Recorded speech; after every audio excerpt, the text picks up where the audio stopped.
I drink real wine with a real cork in it. Oh. Oh, that's where I'm going wrong. Yeah.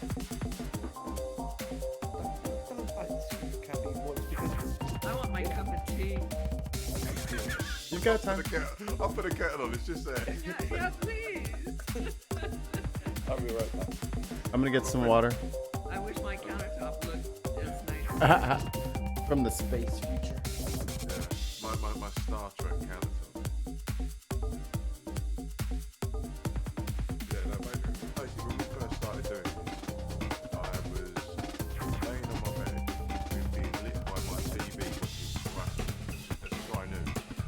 I had my phone as my camera and my headphones from my phone as my mic.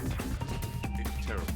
And now we're up to Blue Yeti microphones, laptops, lights, Great. full ring light, everything.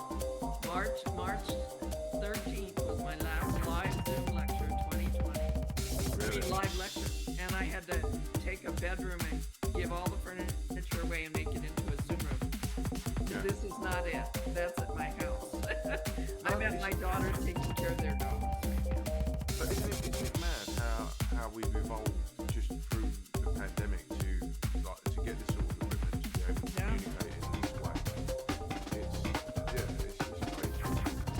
It's like 2 years ago, It'll I had never none of change. this It'll never go back to what it used to be. stuff. And I think the problem we're going to have is the big, rich property owners in capital cities or major cities are going to be hit the hardest because people aren't going to need to commute into it. Yeah. We've proven that we don't need to commute every day. And the amount of people that are meeting my job that are working from home because I'm going to their home to do the energy surveys on them, they're all sitting there, oh, I'm just on a call, I'm just on a call. I'm like, okay, you go and do your call, I'll crack on, do my measurements, my pictures, and I'll be out your way in no time. And it's thousands a year that I've met in that situation. Yeah. They're much happier because they're not commuting. They're not spending. 2 hours a day on the rush hour There freeway. you go. Exactly. Go on a train, which is pretty much what goes on here because everyone commutes into Fenchurch Street from around my way or Liverpool Street. So yeah, people are happier. Just in general. When I felt my daughter used to coordinate large events like the inauguration, and she became the COVID testing director. All 3 of my kids stayed employed during this time. My son's print company became essential for doing N95 masks and bed mattresses for hospitals. And my other daughter, I hate to tell you what she does. She's a director at Amazon. Oh, okay. Yeah. The thing is, again, we're all hypocrites when it comes to that because we all use Amazon and we all condemn Amazon, but they have been, every convenience comes at a premium. Yeah. So, She started as a temp 25 years ago. oh really? And now they're not even looking at flying to different places because they can have China and Luxembourg on the same call. Yeah. Get more work done. Makes absolute sense. Yeah. Oh, I hear somebody pouring something. Yeah. We'll save that for our feature. We do I'm have a feature. indulging myself because my truck broke down and I got an extra week off work. I'm indulging myself because I did something good this week. Well, and you're not in that truck convoy just chasing around DC. No, because I'm not an idiot. Yeah, exactly.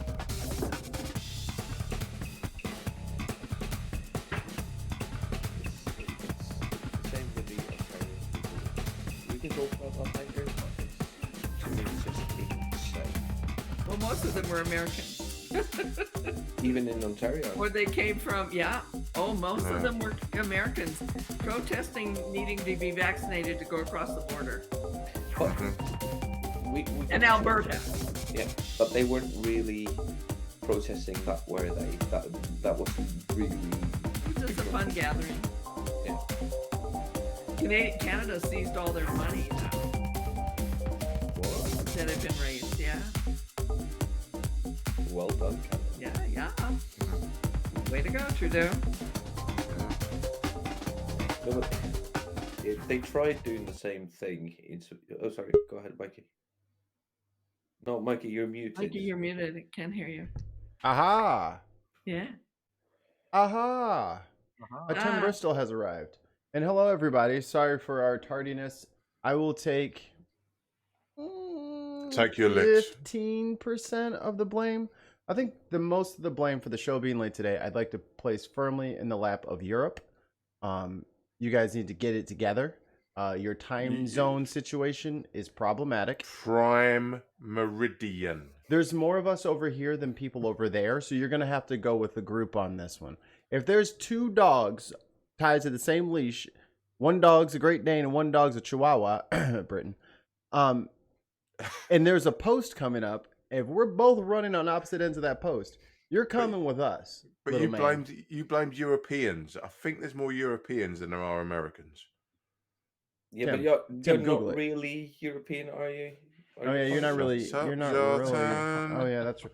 Well, then I'll just blame it on the mossy, soggy isle that is Britain and their lack of consideration for other people's time zones.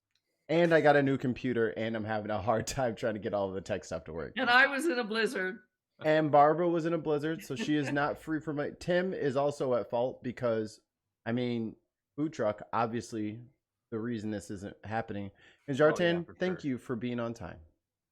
Hold up a minute. I've been here the entire time, you arsehole. No, Wayne was late, and he doesn't want to admit it on camera, but it's fine. I was the one who initiated the first call. I don't have any record of that. I have no way of proving I that. do. Nope. And we're out of time. Thank you guys for thanks for bearing with us. Sorry for the very different format that's going on right now.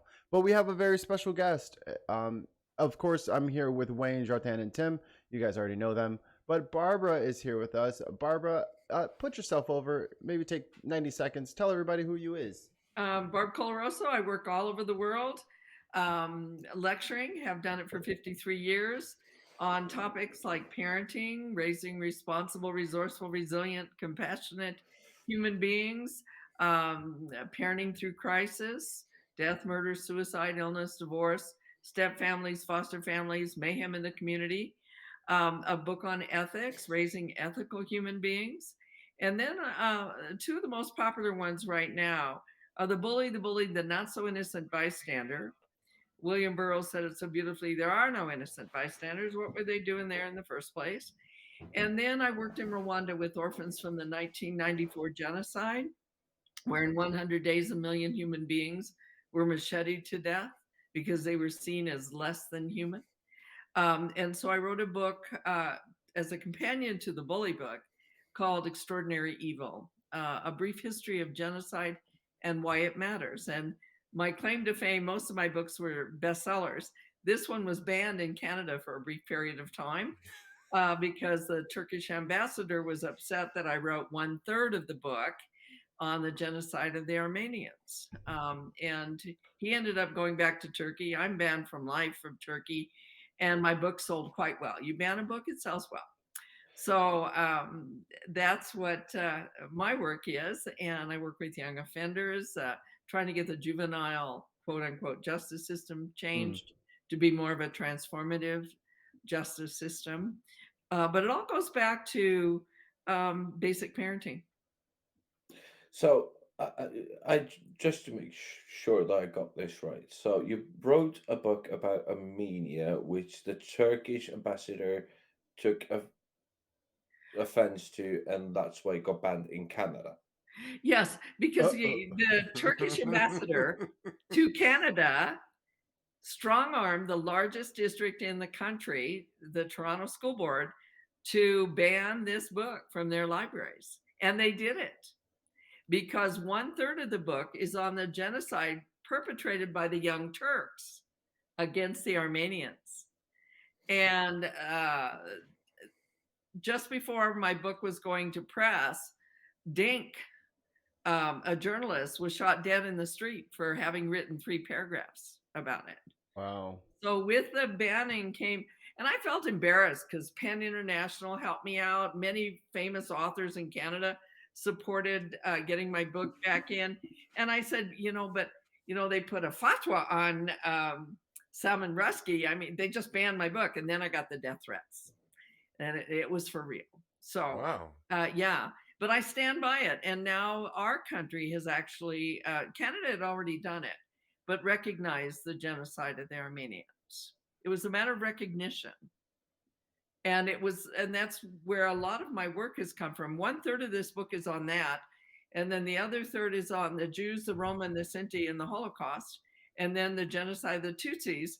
And I picked those 3 genocides because they all had one thing in common: Adolf Hitler. And people will say, but Hitler wasn't in power when the genocide of the Armenians took place. No, but 6 of his generals worked for the Young Turks and loaded people into cattle cars. So you And deal set with the fires to light people. subjects of history. Yeah, and then then there was Hitler, and then when they took over the capital in Kigali and went into the prime place, the palace, they found 1/3 of the wing there was dedicated to Hitler memorabilia. And the Hutu 10 Commandments were based on the genocide, Nuremberg laws. So there's a connection, there's a thread. David Kay, the UN nuclear inspector, said, history does not repeat itself, it rhymes. So we can't always look for direct comparisons, but we look at a new verse being written, as we see right now being written in the Ukraine. It's not identical. We don't look for exactly, and people get upset if you say that something is compared to something, but we look at the fact that there are basic conditions that exist, and there are basic language that's used. The very first thing is the dehumanization of another human being, which is bullying, verbal bullying. And that's why we have to stop it in our homes and our schools and our communities, because once I dehumanize any of you, make you less than human, then I can do anything to you and not feel shame or compassion. Right. Say, how on earth can you bomb movie theater that has children all marked all over it, and then you bomb it? Well, if you see them as less than human and you're trying to clean, sanitize the country, then you do it. And you don't feel bad about it at all. People say, how could you do that? Well, if they're cockroaches, which is what Tutsis were called, you can machete them. So that's why it's so important in our homes and our schools and our communities. We don't let somebody dehumanize another human being with their verbiage, whether it's racial or sexual, or demeaning them because of their religion, their gender, their physical or mental ability. Because then we can do anything. I mean, what you said chimes with a lot of sort of British right-wing media that has happened very recent, especially the labelling of people as cockroaches, which has then incentivized other people on that side of politics to see refugees as less than human. But as we discussed last week in the show, all of a sudden, Ukrainian refugees are seen as human, whereas the people that have been coming across the English Channel on boats fleeing Syria are seen as cockroaches and economic migrants. So, Yes. vermin, yes. Well, And the Armenians were called dogs. Yeah. The Jews and Roma and Sinti were called vermin and bacteria eating at the fabric of our society. Tutsis were called cockroaches. Rohingya right now are called fleas. And if you listen to the genocidaire out of Russia, who's running a genocidal regime right now, his language was, we have to cleanse. We heard that during the World War II, the genocide of the Jews, the Roma, and the Sinti. We have to cleanse the country. So I go back to, I have to give a little background here. I'm a former Franciscan nun, obviously former with a husband and 3 kids and 3 grandkids. So you didn't do well at that. Yeah. No, I didn't marry a priest. Yes, I met him after I left the convent. So that'll answer all the Catholics' questions on that one. So I have a major in theology, and studying all the different theologies of different faith traditions. Martin Buber said, "I am I and you are thou. I'm unique, you're unique, and we are thous to one another. We're sacred to one another. And together we make community, the we, I, thou, we. In bullying, I make me and I, and you and it. Yeah. So that means I can take a Matthew Shepard, beat him up, tie him to a fence post, leave him to die in Laramie, Wyoming. And when those 2 young boys were arrested, they said, yeah, but he was gay. Right. Jasper, Texas, James Byrd drug on the back of a pickup till he was decapitated. And when those 3 young boys were arrested, they said, yeah, but he was black. Renee Vert, 15 years old. 100 kids knew about her death before her parents and the police. 25 of her normal classmates cheered those girls on as they broke her arms before they drowned her. And one of the girls who had done it said, well, she was brown, ugly, and fat. I didn't like her. And another said, oh, I couldn't stand the sound of her voice. And the third was that not so innocent bystander who said, I was only doing what they told me to do. I was just following how orders. can somebody do that? Once you dehumanize somebody, you can do anything. Yeah, that's very interesting, because if you look back in history, that's always what's gone on. It's the othering of a group, and as soon as you convince enough people that this other group is less than them, when they see them suffering, they can turn around and go, well, that's someone else. That's nothing to do with us. Yeah. And that's a skin color that you mentioned. The skin color. When you looked at Ukrainians, but there's also something different else. You say, well, you know, Jews, many people couldn't tell a Jew or a Roma or a Sinti from somebody else until they were labeled. But you put them in slap the sticker on camps. them. You send them out on a boat. You don't feed them, and they start to look dirty. So far, we haven't seen Ukrainians who are looking dirty yet, who are not being fed, who don't have clean clothes. But so when you diminish somebody, you shave their hair, and you put them in these horrible camps, then you can even affirm to yourself, see, they're as bad as I thought they were. And skin color plays a big part in this. I was not surprised at all when people said, but wait a minute, why is a Nigerian doctor who has been servicing Ukrainians for a long, long time, why is he getting stopped at the border? And hey, that's a simple question to answer. His skin color. That's it. Yeah. That's our bigotry and intolerance, that we have got to say no more, not here, never. It's something to your point on that. It's something that's being massively underreported with regards to people trying to leave Ukraine. They're saying that I'm not a Ukraine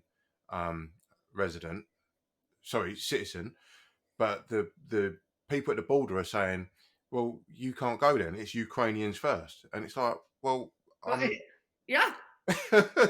Like, how do you win? How do you win? Who's an American? Yes.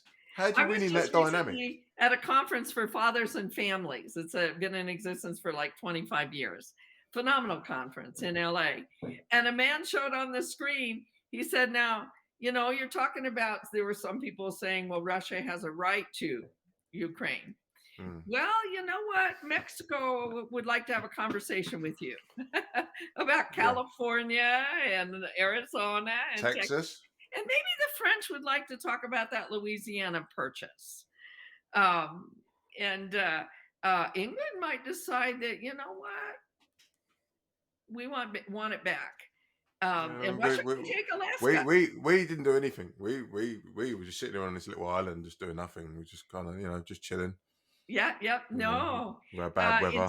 So that's where we have to begin to see community, that we're all related. Archbishop Desmond Tutu said it so beautifully. We're interrelated, interdependent, and interconnected. Yeah. What I do to you, I do to myself. What you do to me, you do to yourself. And that's why we may see a downfall in Russia as well as Ukraine at this point, because, and this is what you and I were talking about before. There's a huge difference between a conflict and bullying.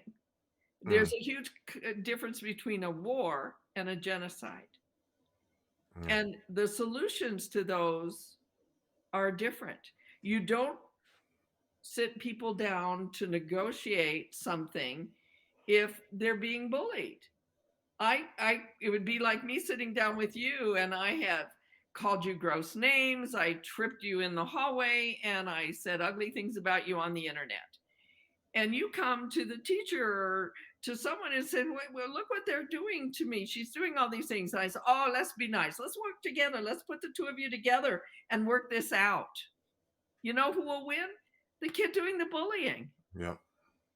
Because they'll say, oh, I'm so sorry if you were offended. We didn't mean to do this. We didn't know we locked you out of the chat room. I didn't realize you were so sensitive about being called such a racist term. Oh, I'm so sorry.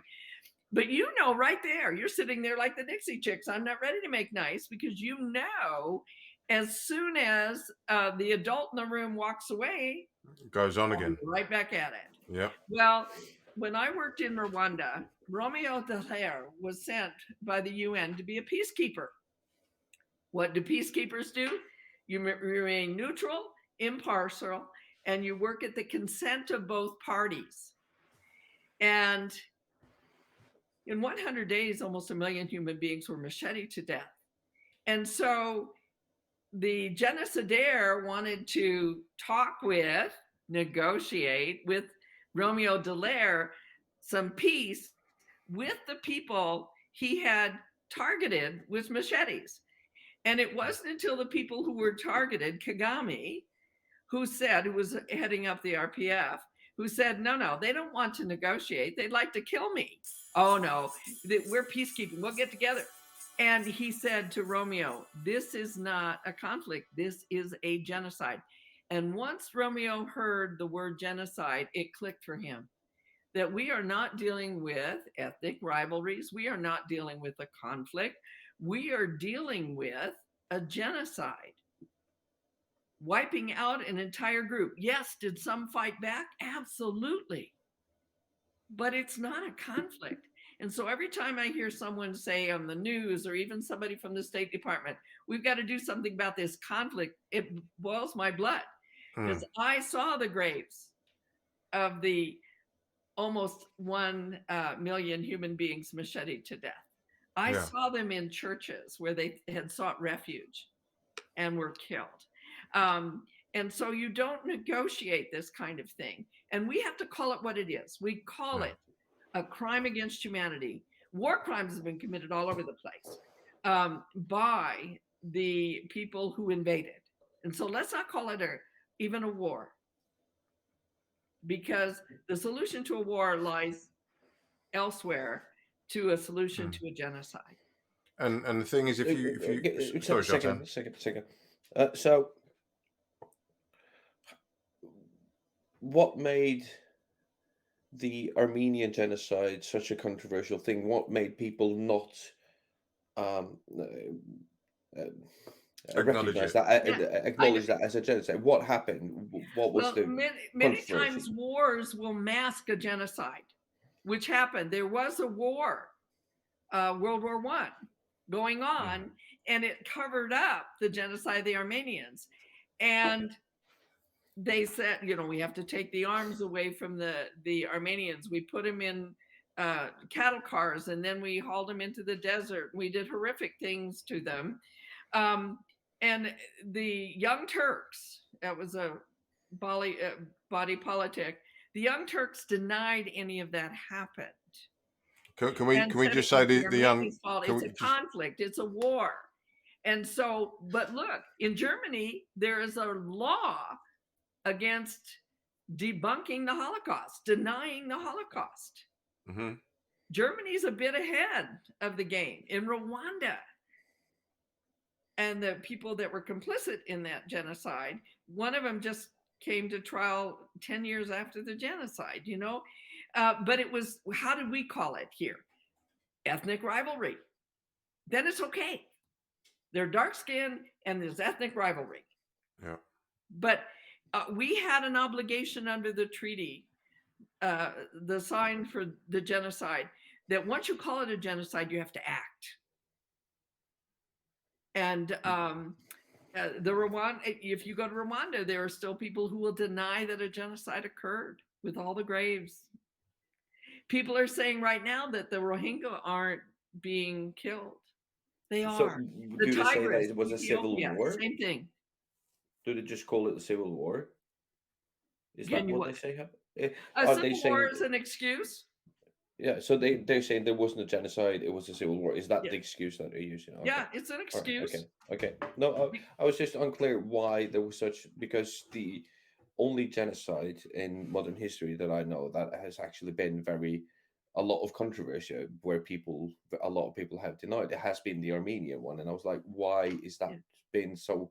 Why did it take almost 100 years for some nations to recognize the fact that it happened Yes. and call it what it was? The starvation of the Ukrainians before that. You know, Wow, that's something I didn't Ukraine know. has faced an awful lot. Well, So it's knowing history, and not, if we don't acknowledge it. During the time the genocide of the Rwandans was going on, a news reporter, very astute news reporter, asked somebody from our State Department here in the United States why they weren't calling it genocide. And she hemmed and hawed about it. And then she said, well, there have been genocidal acts committed. And the reporter raised his hand again and said, how many genocidal acts do you have to commit to make it a genocide? And she said, I'm not prepared to answer that. Because once we sign on at the UN, we have to acknowledge that if we call it a genocide, we must act. You know, and we have an obligation as a member of the UN to act right now with what's going on. I mean, NATO, I understand they don't want to get drawn into World War III, but there is now activity at The Hague. The International Criminal Code is getting involved here, that there have been crimes against humanity. There's 3 levels. There's war crimes, and there's rules of war, which always made me a little loopy. Why we have rules of war? I want to kill you, but I'm only allowed to do it this way. We got to do it right. We got to do it ethically, right? And, there's war crimes. Then there's crimes against humanity. And the most deadly crime against humanity is genocide.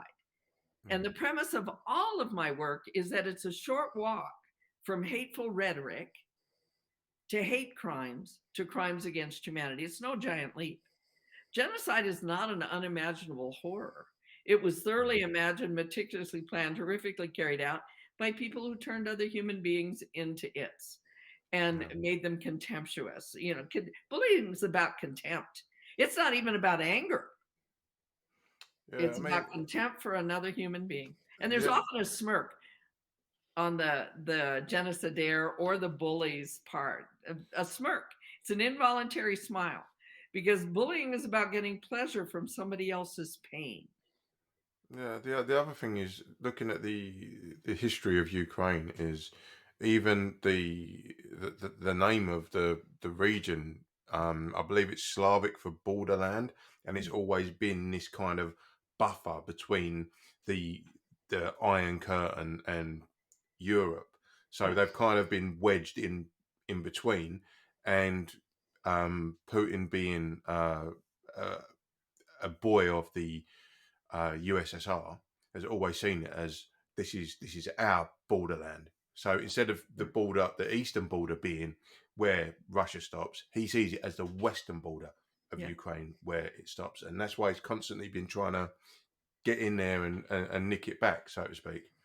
Well, and it has a lot of resources, but it also, the biggest threat probably is the fact that it has been able to develop into a democracy. Yeah. And democracies are threats to dictatorships.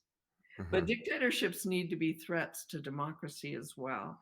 We need to see that we are a fragile government, and that it's very easy, when you get people in your own country who are willing to make other people into its, arrest them at the border, put kids in cages, those kinds of things. Yeah, you're That's right. You're it. right because our governments do it as well. Because we always go like, look at North Korea, look at Russia. Do you want to be like that? And so we dehumanize to a degree other humans because they're subject to a different rule and different propaganda, and we look down on them. And Well, look that's at the Asian hate, the crimes against Asians in my own country here. yeah, yeah, For what reason? The virus came. yeah. But by the way, when I said what reason, there is never a good reason for a genocide. There's never a good reason for bullying somebody. Getting in a conflict, yes. Let me go back to parenting a little bit here. Two kids fighting over a TV program, that's normal. Hmm. What you want to do is teach them how to handle that conflict nonviolently. And that's why we have some of the institutions we have for governments to handle conflicts nonviolently. Um, but you can run in and rescue them. You can solve it yourself. You can take the TV away. None of that helps them learn to resolve a conflict. No, I just give them a knife and then see who gets Be the done with remote. it, right? Now, I wouldn't advocate that either. But a backbone parent has flexibility. You don't get from rigid parents, but it also gives you an environment for creative, constructive, and responsible activity from your kids. You slowly walk in there. If it's still going on, it probably won't be if you do it slow enough. And you say you're both fighting. I identify it for what it is. You're fighting. I take the remote, turn the set off, and say, you can turn that set back on as soon as you both have a plan. Now, what do I need? A plan. They never say it nicely. Oh, Dad, you need a plan. But one of three things will happen. They'll share, both get up and leave it, or come up with a plan they both can live with. Mm. As long as the one who came up with the plan doesn't use brute force or intimidation. I mean, if one says, I'm going to beat you over the head, say, that's not a good plan. There's a reason wise and caring adults are hanging with kids, right? Yeah. But I know you can come up with something. If one says, you let me have this program today because it's my favorite, you can have 2 tomorrow. Now, you and the older kid know tomorrow, Saturday, nothing's on. Don't say a word. This is not the teachable moment. It comes the next day when that little one goes, oh, there's nothing on. Now he's ready to learn. But I'll guarantee you, if you interfere the day before and say to the older kid, that's not fair, he can rightly say, you're always rescuing the younger one. No, let him experience the consequence. I've always said if it's not life-threatening, morally threatening, or unhealthy, let it go. Let them experience the consequences. If they're going to jump off the building, we don't say, go ahead and jump off the building. We'll discuss the consequences after you land. You pull them back. Give them a second chance at life. But the rest of the time, I let them make their own decisions. And then I say, I noticed you're giving in to your big brother a lot. Would you like to learn a few good lines? And you teach them the lines. Like, I'm willing to let you watch this program today if I can have one on Monday, one on Tuesday, and I want it in writing. You teach that kid to do that, nobody's going to walk all over him. That's conflict. But the 10-year-old has the 5-year-old's arm up the back, and we're not talking a yoga pose here. Kid's in serious pain, screaming at the top of his lungs. And you walk in there and you say, what are you screaming like that for? Because when your oldest saw you, she dropped her brother's arm and started comforting him. And we said, what are you screaming like that for? And the way his sister looks at him, because bullying has to do with intimidation, he knows if he says anything right now, since bullying happens under the radar of adults, he's going to be in a lot of trouble when you're not around. So he says, nothing, Mom, nothing. Well, then quit screaming like that. We have just retargeted that target. But step back a moment. When you walked in there, you saw something you wished you hadn't seen. You saw your daughter smile before she saw you. That's bullying. Conscious, willful, deliberate, hostile activity intended to harm, where you get pleasure from somebody else's pain.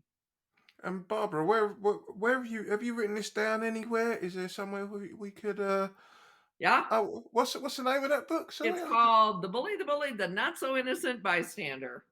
And it's right now in 8 or 9 different languages.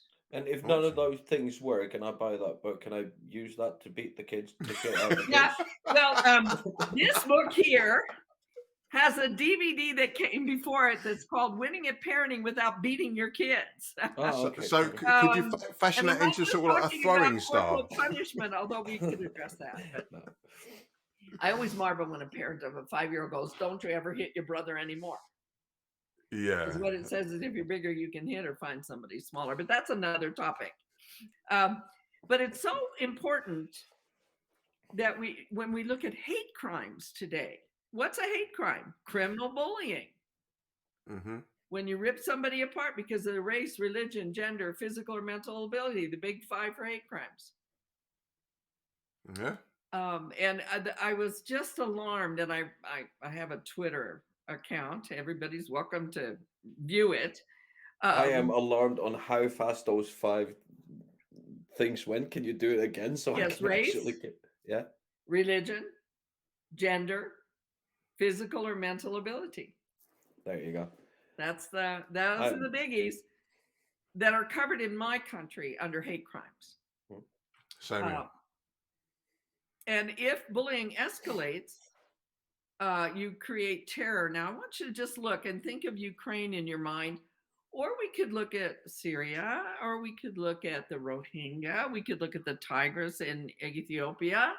Right now, in bullying, there's always an intent to harm. You meant to do it. It wasn't, oops, didn't mean to, ooh, that bomb went in the wrong place kind of thing. There's an intent to harm. There is always an imbalance of power. Bullies are cowards. They're not ignorant. They pick on somebody they know they could get. What happened in the Ukraine is that they didn't realize how much somebody wanted to defend their democracy, defend their own country. But there's always an imbalanced power and intent to harm. There's always threat of further aggression. You heard some rattling about, maybe nuclear scares everybody. If that goes unabated and is not addressed, what ends up is terror. Terror in and of itself is an end in itself. When you terrorize somebody so badly, you don't even have to do anything to them. They are already brought to their knees. They're crumbling. And so that's the elements of bullying, and you just ramp it up. Now, when I first put the Extraordinary Evil out, a lot of people gave me a lot of flack about even mentioning bullying and genocide in the same frame, as if I didn't understand how horrific genocide was. I do understand. But it didn't start as a genocide. It began with othering other human beings, making them into its.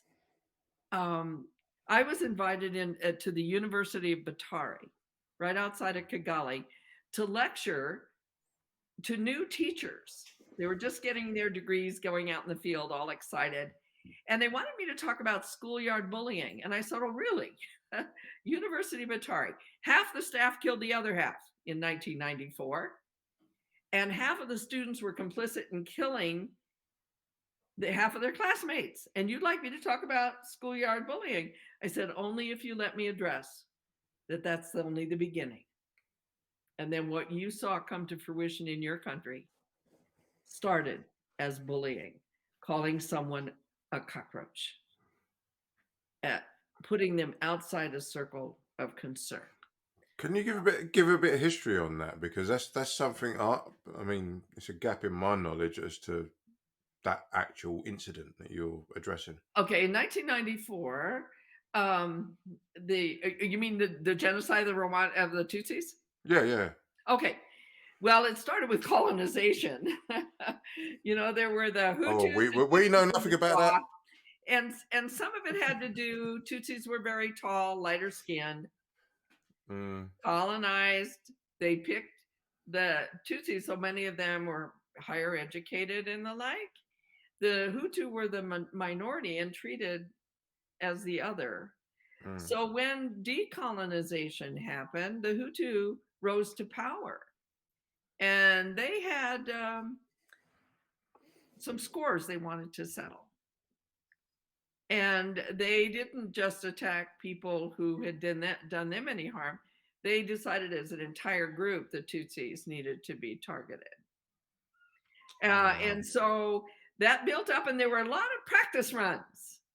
You know, we saw Crimea, and we saw the Donbass region being attacked. We saw some things happening in Syria. There were some practice runs Yeah. of killing off people. And So, then it built up. so And then a this plane crashed, and that's highly suspicious. But within hours, crossing were blocked and the like. And people, if you were a Tutsi or a Hutu who sympathized, and I again refer to Russia, there's been a warning issued for anybody who supports the Ukrainian plight right now, if you're in Russia, that you are a traitor. And that was done to Hutus too. So if you were Hutus and Tutsis married. In Rwanda now, there's only Rwandans. You can't. And I left another group out, the Twa. They were seen as so insignificant and so dehumanized. But now you cannot do that. But there's still elements that exist there. And this is the first country ever where those who committed the genocide and those who were survivors of the genocide now have to live side by side. Ukraine, what's unique about them is like whole regions that are being bombed are Russian speaking. These are people who speak Russian. The president of Ukraine speaks several languages, including Russian. And this speaks to your point that you made earlier about history not repeating itself, but it's another. It rhymes. It rhymes, yeah. So it's like another verse of the same song. Yes. But it just manifests itself in different land masses, depending on the dynamic of the people that live there. And but you'll always find the condition of othering of the other, putting them as less than, calling them gross names. So that's the thread that runs through the song, if we can call it that. One of the threads. It is one. The most important is the beginning. Yeah. Yeah. Others are that people begin to believe it. Yeah, but that thread is clearly visible in Western media. It's clearly visible in modern dictatorships. It's like, I mean, you've got to look at places like Yemen. You've got to look at places like Somalia. Look at all these kind of theocratic countries. That thread is always there. You've got to, it's like having a football team. That lot over there, they're rubbish. We're all right. That lot over there, they're even worse, but we're all right. Yeah. And I know that's a simplification of the narrative, but it holds true in everything that you've stated today. It's simple, just not easy. Yeah. It's very simple. 100%. And there are and there are three virulent agents ripping apart the fabric of our humanity today that we have to address. And they're all H's: hating with utter contempt another human being or groups of human beings, hoarding me, mine, and more instead of us, ours, and enough. I only wish for children enough. You know, we don't need to hoard. And then the third is harming through lying, cheating, and stealing. And you can see that thread in history, and we can see it face to face in the news today. Yeah, but I mean, the way you've explained it today, it's kind of obvious, but I think a lot of people don't want to acknowledge it because it means it's a critique of them, because there are certain people that we as individuals don't like, and we other them in a very sort of, like you say, if it's not life threatening, it's okay to sort of like be like, you're a bit of a wrong un. But when it comes to sort of like actually doing something physical or harming their life, then it is a problem. So yes, well look at what the alternatives are to, and the antidotes: hating, hoarding, and harming. Care deeply, share generously, help willingly. The first one is something you alluded to: care deeply. I tell students you don't have to like every kid in this classroom. You don't. But Mm. you must honor their humanity. You must treat them with dignity and regard. And it's like if any of you have a teenager, I always ask my audiences, do any of you have a teenager? They raise their hand. I said, I bet some of you don't like your teenager right now. And they go, oh, no, I don't like his behavior. No, you don't like him. You don't want to go home tonight, but you love them deeply. If they got in trouble, you'd get down there as fast as you can, put your arm around and say, we love you. You're in Okay. trouble. We know you can handle it. Brought a list of lawyers we think might take your case. Good luck, buddy. But you're there for them. You see, I don't tell kids you have to like another kid. But if the high status social bully says to all the other girls, I don't like the new girl, you want to be in my group, don't eat lunch with her. I want your daughter to be the one to go sit next to that new girl. And she will do that at cost. She's not going to get scratch and sniff stickers and stars. She's probably going to get oh Miss Goody Two Shoes or you're next. And I want your son, when he's in the locker room and the high status social bully says, look at all those look at that kid over there, different skin color, religion, gender, physical or mental ability, let's mess him up. I want your son to be the one to say no. When the burden's heavy, when his friends say, what are you, chicken? What are you, just like him? No. But how do you raise kids like that? That means you and I have to walk our talk and talk our walk. So I ask you, how do you treat hired help? How do you treat somebody moving through the grocery store a little slower than you'd like them to? How do you treat that new neighbor who looks different, who dresses differently, who has a different faith tradition, who has a different language as their first language? You see, your children are watching. They're watching to see how we're behaving right now. And then how do you treat the bigoted relative at the family gathering? Because we have bigoted relatives somewhere on the tree. Old drunk Larry, drunk Uncle Larry. Branches yet. They're right there at the dinner table, spewing bigoted comments, thinly disguised as jokes. Can your children hear you say, I'm bothered by that? Or that was racist, or that was sexist? I'm uncomfortable with that. When all the other relatives roll their eyes, say, what, can't you take a joke? Not that kind. And you know you've had an impact when you walk back in the dining room and everybody shuts up. I think Mikey must have a story about this because he straight away came in. No, you know, and then when your mother gives you grief, that's worse. And she says, it's Uncle George, he's old. Look, I'm 74. Age is never excuse for bigotry and intolerance. It never can be an excuse. And so can you say to your mother when she's really giving you grief about ruining the dinner meal, nothing to do with Uncle George, he can say what he wants because he's old. Can your children hear you stand up to your mom and say, Mom, I don't want my kids to ever think that no matter what their age is, they ever make a comment like that because it's racist or it's sexist? Chances of your children standing up and not being a bullied, not so innocent bystander, but being that brave-hearted kid, that witness and resistor and defender, willing to stand up, speak out, and step in and do the right thing when the burden's heavy. So Mikey, do you like have a story on this? Because you seem to have as soon as Barbara said it, you were like, "Yep." I don't have a story to share. But let's just say I have been in and around that dinner table when Uncle George, couple too many, you know, he drank before he ate. He's not really thinking himself, and all this little racist stuff starts slipping out. I'm like, all right, this is why I drove separate. Top of the morning to you. I'm out of here. Like, I'm not, because I think so many people find it hard to check family members. Because we don't want to rock the boat. Yeah, you don't want to make it awkward for the next get together when so and so gets married in 2 months and everyone's going to be together again. But you just went off on Uncle Larry for making misogynistic comments, and it's like the people kind of have to. I don't have that problem because I barely see my family.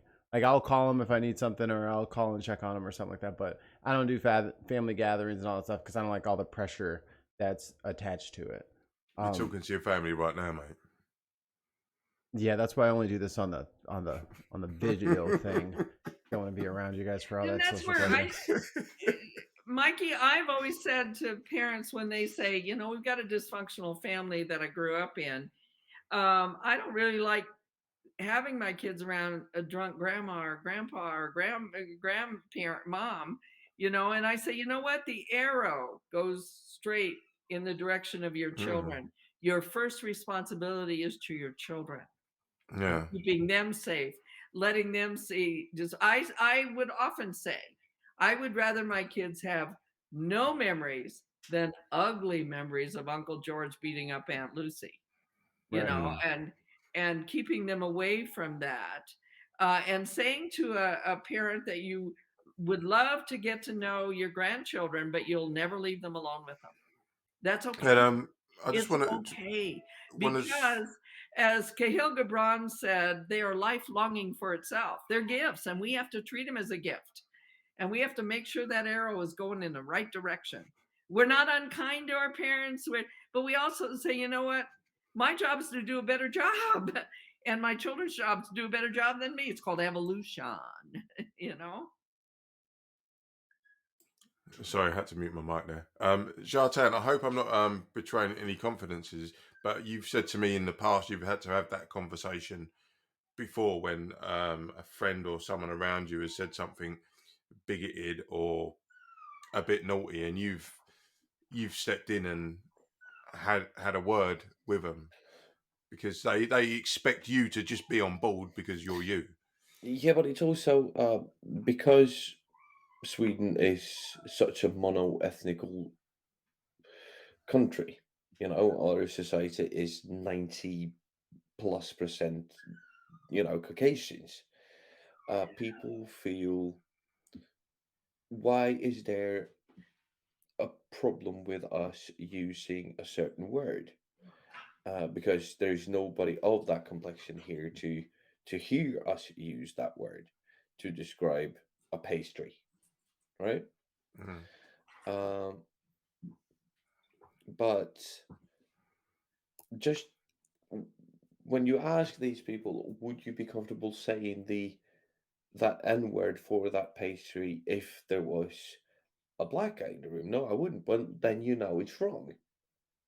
So maybe you shouldn't do that because you're doing something wrong and you wouldn't do it if a black person was in the room.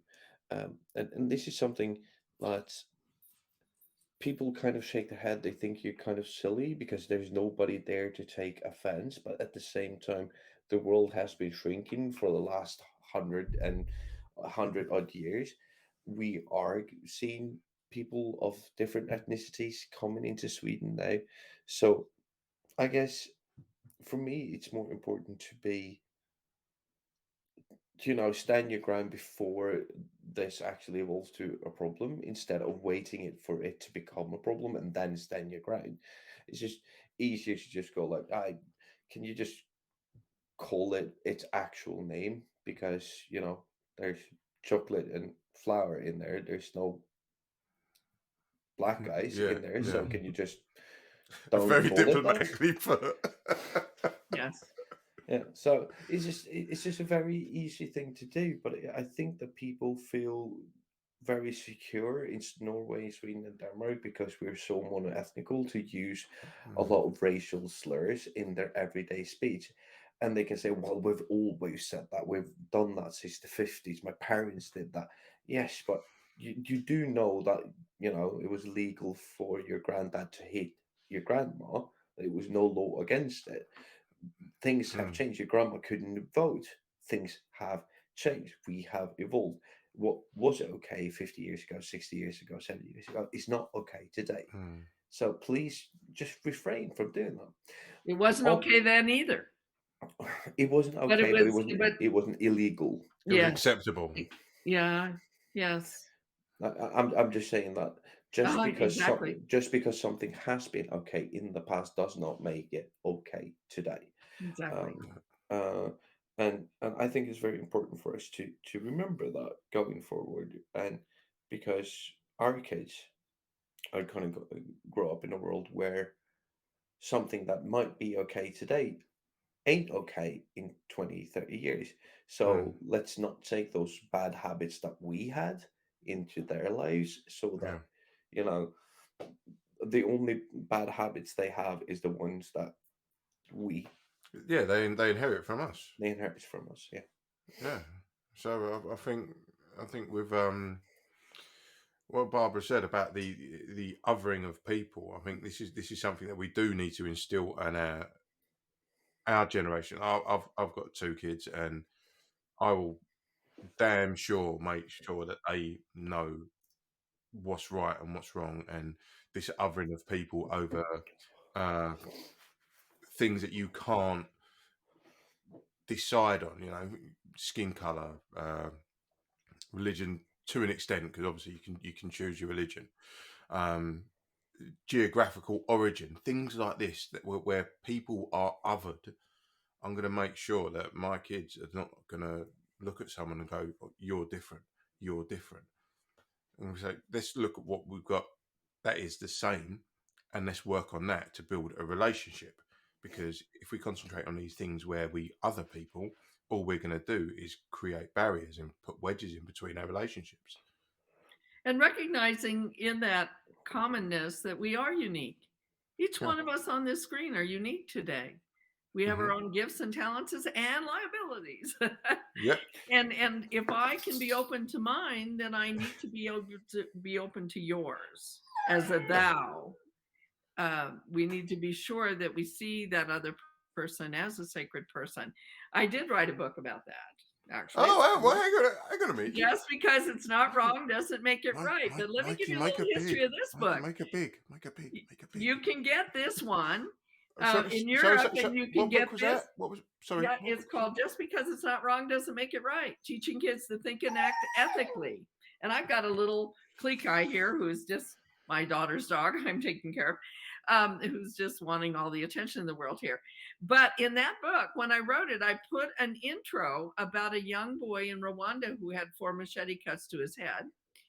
And then as I was in Rwanda, remember my background as a former nun, I watched people who were of every faith tradition but one, which was the Muslim tradition, but every other faith tradition had somebody on level 1 genocide charges, who had professed their faith, but had even used it against others. And then I also went to graves of people of every faith tradition who had rescued and died in the process of helping Tutsis. And so I wrote in this book that religion is neither sufficient nor necessary to raise an ethical human being. It can be a vessel or a tomb, a weapon or a tool. And then I wrote 2 more paragraphs about that. If it's embracing of the I and the thou in our common humanity, then it's a tool and it can be a vessel for you. If, however, it's I'm saved and you're not, and we separate and other someone, then it's a weapon and it's a tomb. And for that reason, if I wouldn't remove the little commentary about Rwanda, trying to impress on people that, you know what, we start raising ethical human beings, this kind of stuff doesn't happen. That was too heavy for the American publisher, and the parts on religion had to come out. So I wouldn't remove it. So I can't even get this in my own country. Can I ask a question just on Yes. the faith-based stuff? Yes. If I'm prying, please just No. ignore it. Like, obviously you're a former nun. So what made you become a nun and then go, I don't want to be a nun anymore? Like, because that's got to be a really heavy. I was 17, very young when I went in, but I wanted to work with children with special needs. I had been a lifeguard and worked with kids with special needs as a lifeguard. And so I see a beautiful cat there. I've got like 7 of them. My dad had 4 cousins that were brothers and sisters. One was a Carthusian monk who studied under Thomas Merton and then became a Carthusian rather than a Trappist. Another was a priest who started the AIDS program for people with AIDS way back in the early years of AIDS in New Jersey. And then their sister was a nun as a missionary in Taiwan. And their other sister had 7 kids. So, but their mother was somebody I was very close to. And when I said that I wanted to work with special needs kids, I was a loudmouth, a cheerleader, and the like. Didn't look like I was ready to go to the convent. And she suggested I talk to Sister Jean Marie, and Sister Jean Marie said, "Well, there's an order that has the St. Coletta School, which was the largest institution for children with special needs. That's where the Kennedy woman was, John F. Kennedy's sister." Hmm. And so I went there more for, I mean, I was raised nominally Catholic, but I went there mostly to be able to work with kids with special needs and then joined the convent. However, there are Mm. 3 vows. I grew up very poor, so poverty was not an issue for me. In fact, if I broke my Yeah, glasses you're in like the convent, they would Pave out, smashed it. you know? So poverty, chastity, I was kind of young. And, hey, thinking about having children, the one vow that really got me, obedience. Now you're supposed to take Mm. obedience to scripture and obedience to your God, right? But there was an awful lot of obedience to the Pope, obedience to the bishop, obedience to men and priests and the like. And that bothered me greatly. And I had Jesuit priests who, at that point, Vatican II, it was in the 70s, Vatican II, we marched in the civil rights movement. It was an eye opener. So the way I put with the convent, glad I went, glad I left. And Wow. all of my work in all of my books talk about raising children who know how to think, not just what to think, Mm. who are not easily led, who don't do to please. And then I came across a war photographer, James Natchway, a famous war photographer filming children in wartime to bring it home, right? He wrote, "Do good because good is good to do. Spurn threats of hell and bribes of heaven. You do it because it's the right thing to do." That's Um, a that's a fascinating journey because it's you from what you've said, you looked at the going into being a nun, and you saw the things that you had to do to be a nun, and the last thing you mentioned was the obedience thing, and obviously being someone who is, I mean, with your journey, you're looking at the obedience and going, hang on a minute, I'm better than this.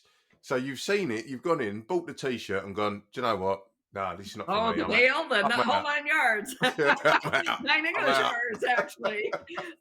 One of the pictures my grandson has in a program that he's doing on a person of interest is me in my full garb, Really? and that's my grandma. Wow. It was real bad when my husband, who I met after I'd left the convent, would show people a picture of me as a nun and say, "This is my fiance," and I had to say, "Cut it, just cut it." Yeah. And Yeah, was little he doing it humor, just, but was he let's not doing it? go there. But it was a wonderful opportunity. I mean, I came from small town. Um, I went to Milwaukee. The Father Grappi was marching for civil rights, and we were involved in that. And then it just opened my eyes to a whole different world.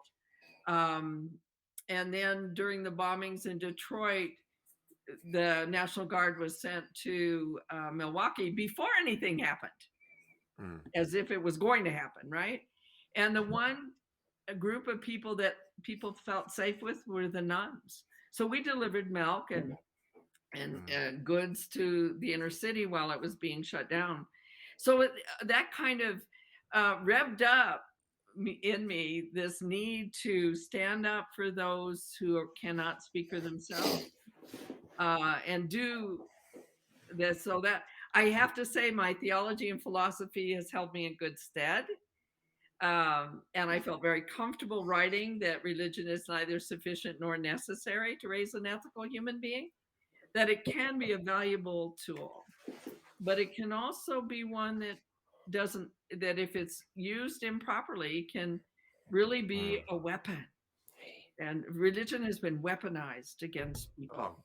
100%. 100%. I mean, the thing is, religion is the earliest form of indoctrination with regards to a group, because it's always used fear to control people. You're burning the hellfires, and if you do this and if you do that, then you're wrong. And if you when you die, you're done for.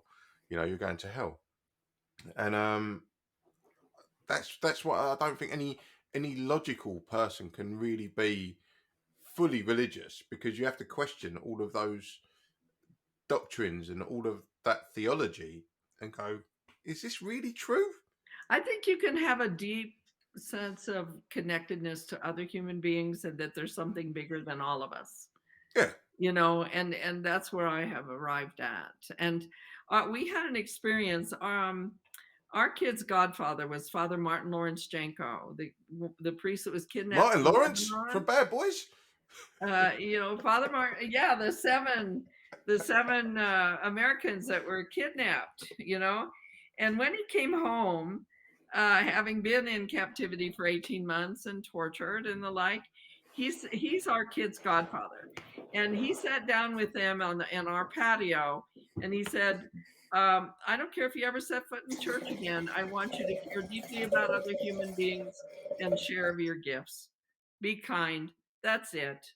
And wherever you find that strength and community, that's what matters. You know, the community, the sense of we Yeah. are together to serve, to care deeply, share generously, help willingly. You know, that's what we need to do. It's the antithesis for the virulent agents ripping apart the fabric of our humanity, but it's Mhm. also things that will help us grow in community and individually. It's something that's been slowly being eroded from our society, where we've become more atomized, more selfish, and more about the individual. And you know, this whole notion, "don't tread on me," and all that kind of nonsense. Where I feel that community has been diminished in the sense of, if I do something for um, my neighbours, it's seen as, oh, look at you, virtue signaling. When I'm not virtue signaling, I'm just trying to look after the area where we live. Like, for instance, someone's bin bag has blown over and litter's scattered everywhere. I go out there and clean it up. People look at you and go, oh, look at you, virtue signaling. No, I just don't want to live in a crap hole. You know what I mean? I don't want my neighbours to live in a crap hole. And I think that mindset has been proliferated by the media, in the sense of, um, we need to look out for us. This insular kind of attitude that has been perpetuated, and we're told this, you know, all these, again, going back to your point of othering, these people over here that are trying to come over here to where we live, they're the wrong ones. We need to keep them out, you know, build the wall. That kind of rhetoric is massively pushed in the media, and unfortunately, like religion, it's absorbed into people's psyche, and then they regurgitate it, and then that then spreads onto the next person, and it just keeps fanning out until you get a society of people that just want what they want for them. They don't care about anyone else. They just want what they want for them. Well, speaking about that and like the echo chamber mentality people have, I think one of the more corrosive things about modern life is the internet, Hmm. and what kind of an impact the internet has on people's ability to remain anonymous and other people. I mean, that's a big part of a lot of social media, Yeah, is the ability to, if you want to, remain anonymous and say the things that you want to say about other people. yeah, And you're right, Tim. It has a lot to do with cyber. Cyberbullying never existed before cyber. Bullying has existed for a long, long time. what? But the issue of cyber, and what did cyber do? Remember, we used to say the real world and the cyber world. That's not Right. true anymore. The online and offline worlds have merged for Yeah, us and become our real world. And so we have an obligation. That's why I feel so important. It's so important in parenting and teaching. We have an obligation to teach our children how to use all of these tools. including the tool of the faith tradition or including a tool of the online world, so that we can serve one another and do good for ourselves. It's a mutual kind of thing. And if you look at what happens when you feed only in one loop, we're seeing this with all the shutdown of any kind of protest in Russia right now. Any kind of disagreement is not tolerated. That we all have to, but it's not just Russia. It's some people. It's not because you can't get on other media tools. It's that you choose to stay in one wing where they all agree with me, and it just reaffirms everything I believe. And we're in trouble when that happens. That we can't be open to that neighbor. We can't when we hear somebody screaming at their kids, do we say, "Oh, she lost it," or do we call her up and say, "Your windows are open"? Sounds like I'm having one heck of a day. I want to raise young people when they see somebody being mean and cruel online to be able to say, "That's mean and cruel. Back off. Leave them alone." To be able to support the kid who's been targeted, say, "Hey, I'm here for you," knowing they will do that at cost, but they'll do it.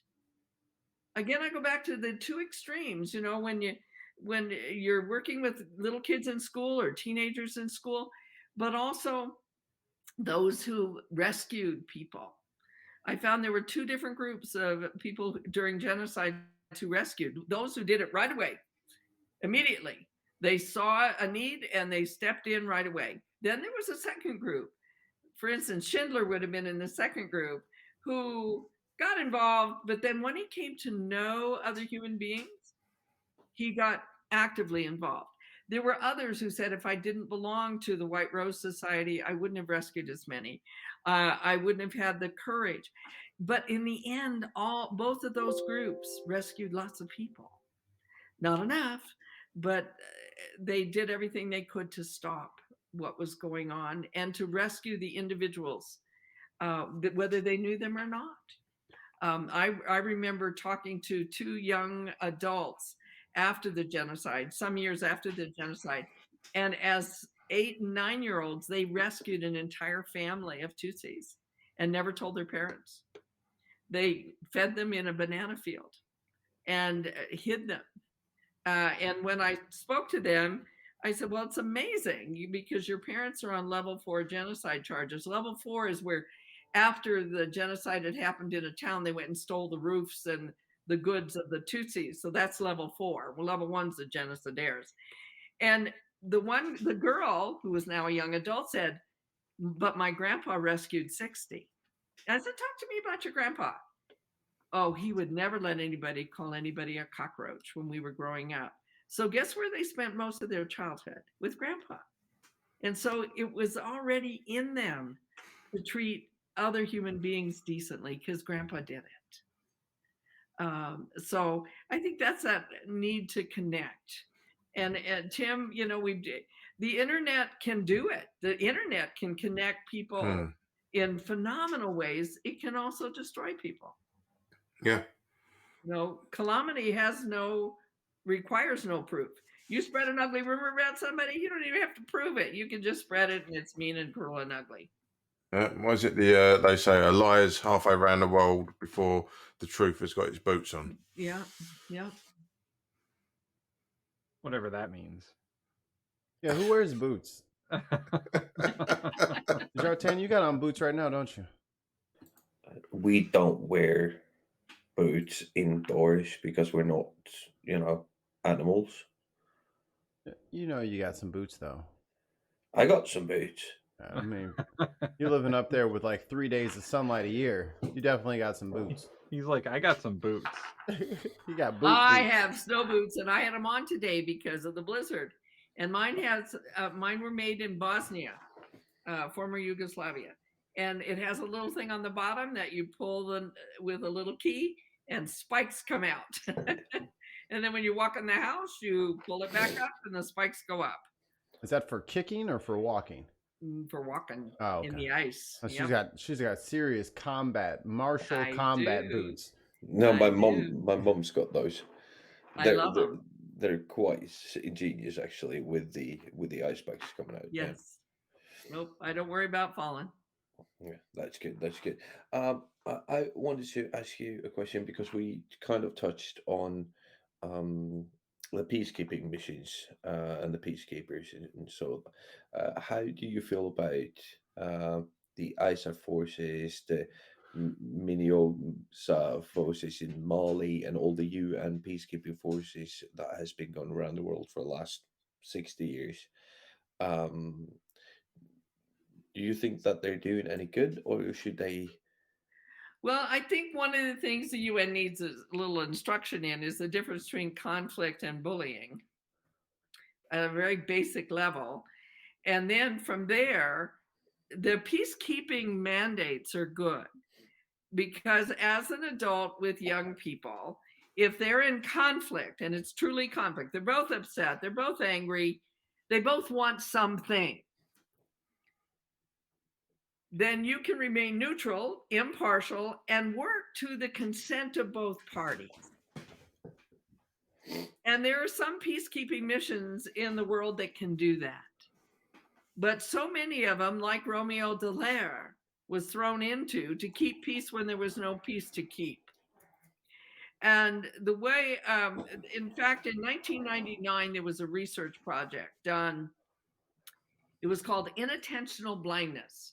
And it was a 75-second clip.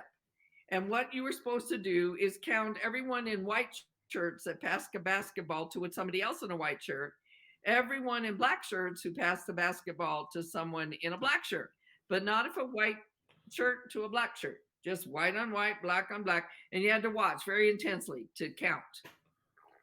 In the middle of this video, a woman in a gorilla suit walked into the screen, pounded her chest, and walked off.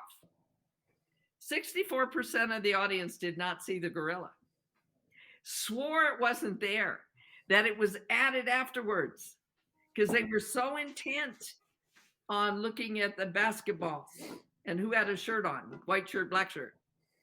It's called inattentional blindness, and I call it the gorilla in our midst.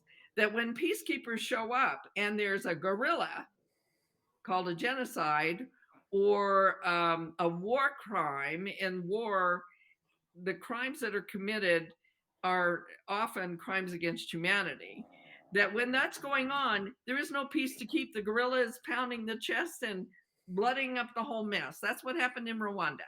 That peacekeeping mission, in fact, they were called back, and Romeo Dallaire, once he realized it was a genocide, he asked the peacekeepers that were there, do you want to stay? Some went back, but some stayed and helped rescue 7,000 Tutsis.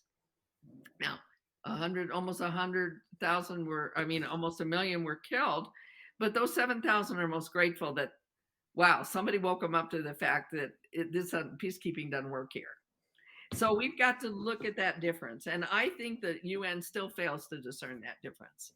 And it's a lesson we all need to learn here as people are saying, well, let's negotiate here. What's there to negotiate when somebody's pounding the hell out of you? Mm.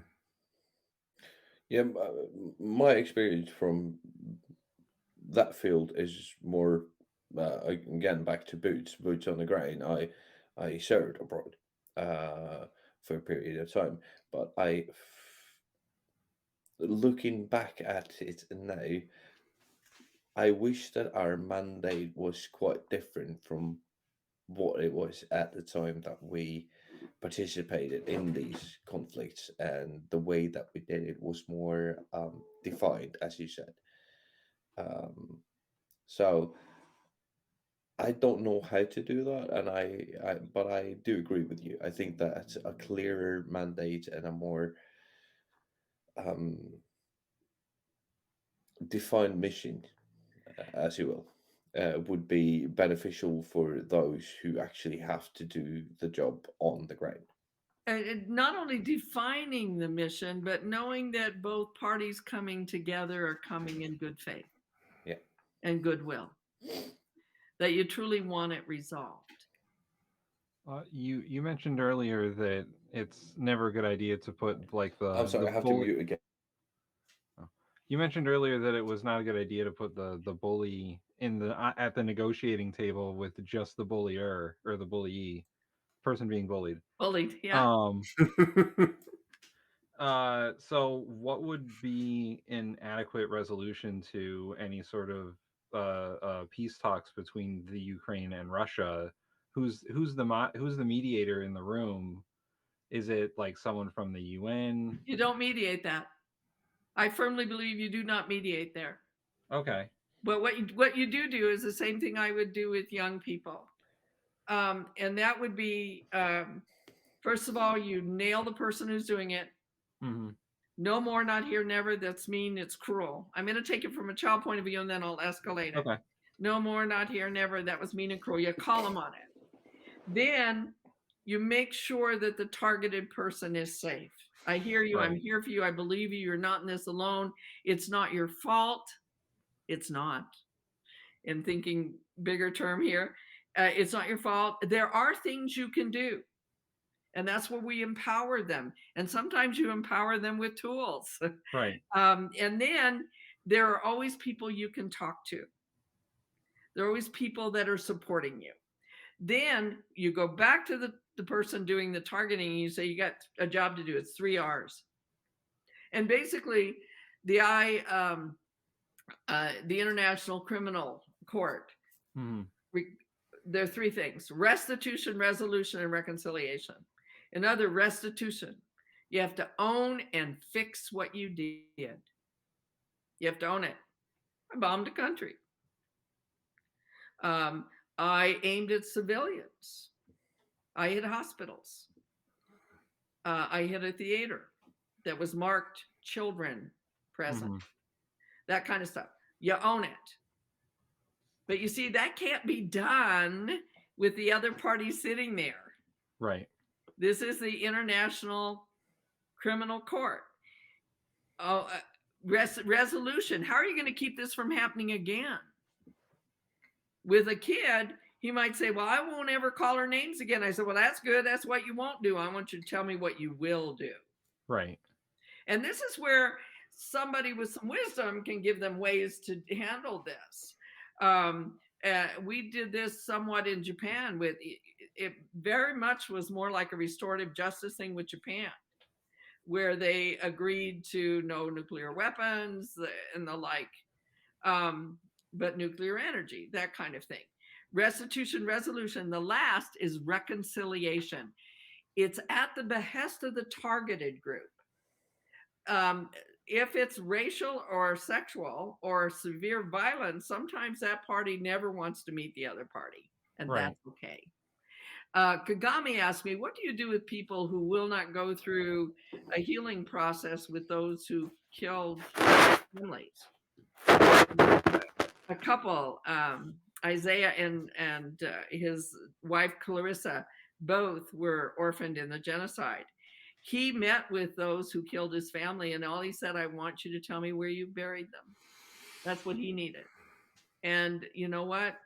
I don't care if I ever see you in the community again. I don't need to be your friend or anything, but I just needed some information. Clarissa said, I do not want to meet with those people. Now, if she wouldn't meet with them, they couldn't move back into her community. They'd have to relocate and find another community. And Kagami said to me, what do you do with people who will not sit down with them? And I said, what I told Clarissa is, do not lose your caring self. If you lose your caring self, then the genocidaires have won, because you're seeking revenge, holding grudge, will eat you up. Who was it? Gandhi said, those who seek revenge had best dig 2 graves. Mm-hmm. You know, so not losing your caring self. So you support the person being targeted, and you really hold accountable the ones, and you may, and look at what we're doing it with the tools we're using right now. The International Criminal Court has got to act a little faster, Yeah. in my mind, because in the genocide of the Rwandans, some of those, they held it in Arusha, the Arusha trials. It was not in The Hague, but they held them there. Some were held right away, held accountable. but others didn't even get deported back to Rwanda for 10 years. And Pinochet, how many years was it before Spain held them accountable? And you say Spain, yes, because they're the ones who said that Pinochet in South America needs to be held accountable. He committed war crimes and crimes against humanity. And there's a long history with that. But we can't wait that long. We cannot wait that long to hold them accountable. And that's how it functions. If we really want the International Criminal Court to function, we got to do faster. And I'm seeing some wheels going faster right now. Can I just interject Yes. and ask, Barbara, where do you feel on the same sort of subject, but Western interventions into other sovereign lands? Like, do you feel that they're justified, or is it the same as Give me an example. okay, Afghanistan and Iraq? Okay. Whoa! Don't even get me started on Iraq. Oh no, You know, we were led by a lie. We were led by a lie. But this is why I'm asking the question, because we're all sitting here saying Ukraine are getting absolutely smashed to pieces, but at the same time, the West, our representatives, authorised certain strikes on another sovereign land. So can we be consistent in our arguments when it comes to that because of what we've done? I think we have to be. I think we have to be. As long as we understand that, again, history does not repeat itself, it rhymes, that every situation, if we can look at it, do we have a conflict here? Or do we have a bullying scenario, as I would call it, that could result in crimes against humanity, with the biggest being genocide? Is this what we're looking at? We all, I think, many of us look at what happened, and I don't call it mischief or mistakes. There's three levels: mistakes, mischief, and mayhem. A mistake is accidentally marking on a table with a felt marker when you're coloring. Tic-tac-toe is mischief. Carving someone's name in a gross term is mayhem. All bullying is mayhem. All crimes against humanity is mayhem. Needs to be treated as such. But then again, we have to look to the institutions to say, what can we do? Again, like picking up a peacekeeping mission. You just don't send peacekeepers in when there's no peace to keep.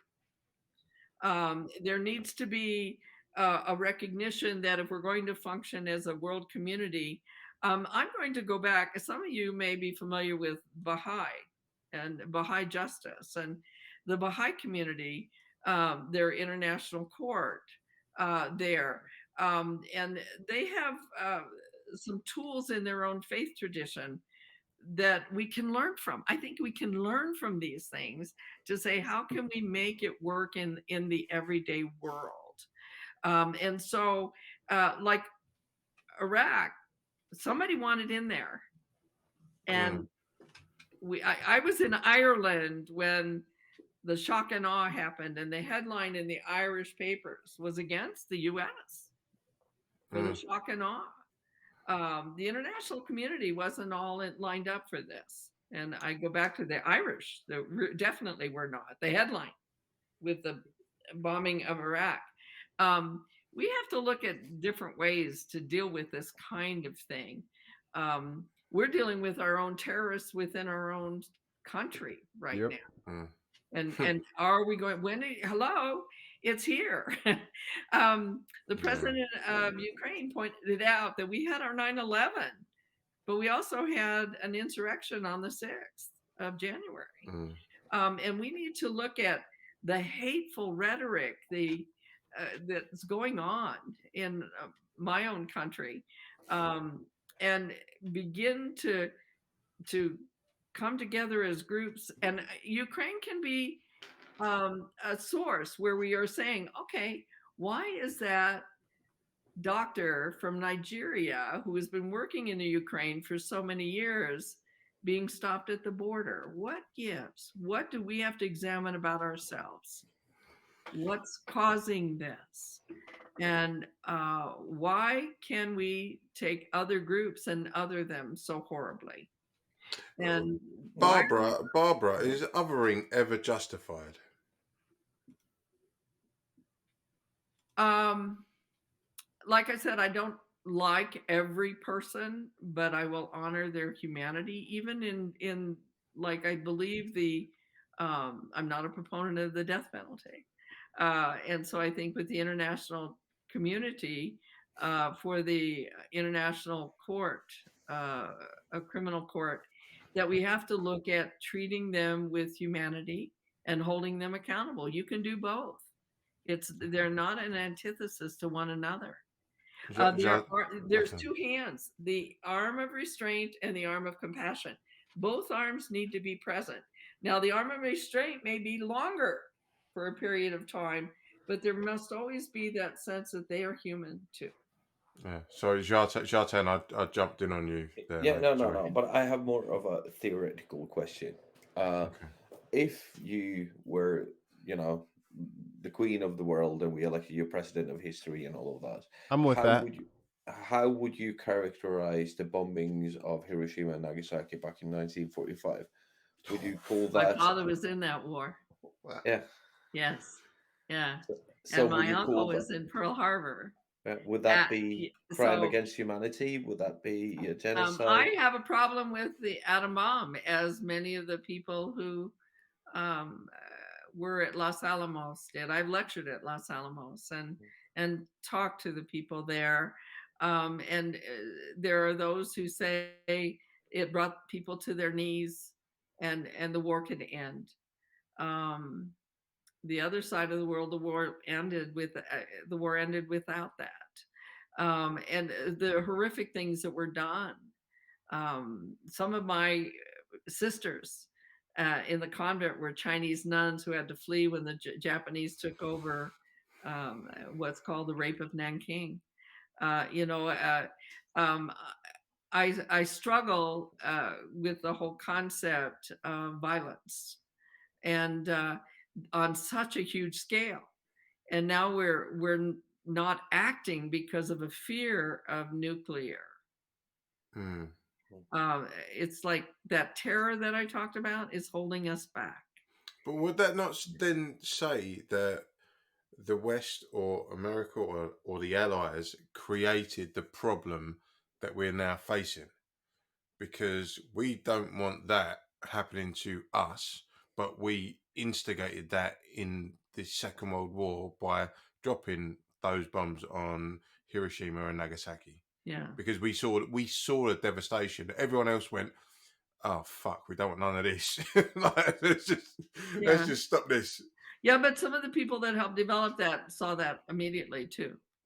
Mm. Yeah, what was it? Robert Oppenheimer said when after the Trinity trials, I had become death, the destroyer of worlds. Yes. Uh, but uh, but at the same time, for me, I would it's like to get rid of them, quite yeah, frankly. Yeah. yeah. His brother was also there and wrote a great memoir on what happened around the Trinity trials.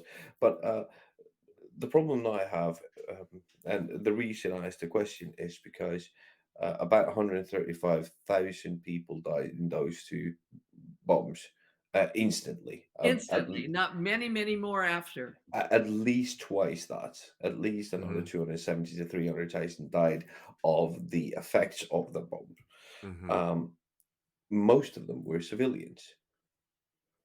The majority. The majority were. Yeah. Uh, I would call that. I Crime think against that's it. humanity. Yes, I would Yeah. call that crimes against humanity. I would, if we did that today, if we kill 300,000, a majority as civilians, we would call that crime against humanity. I think that the same effect would have been achieved by dropping Fat Man in the sea outside Japan. Show Mm. that we have this. Yeah. If you do not surrender, we will use this.